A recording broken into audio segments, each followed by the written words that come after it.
امتصاص المغذيات كيف يتم؟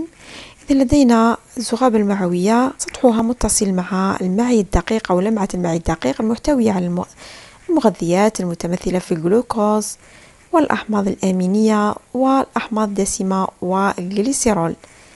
إذا لنرى الطريق الذي يأخذه كل مغذي. الجلوكوز بدوره يأخذ الطريق الدموي، الأحماض الأمينية تنقل عبر الطريق الدموي كذلك، وبالنسبة للأحماض الدسمة والجليسيرول تنتقل عبر الطريق اللمفاوي، هذه نواتج الدسم.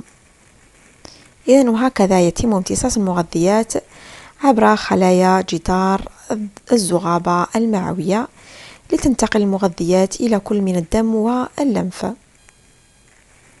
الجلوكوز والأحماض الأمينية. إذن هكذا يتم الانتقال، ثم تؤخذ إلى خلايا الجسم. هذا يمثل هذه المغذيات تتجه نحو الطريق الدموي وتأخذ الطريق الدموي، والمغذيات الأخرى الناتجة عن هضم الدسم تأخذ الطريق اللمفاوي.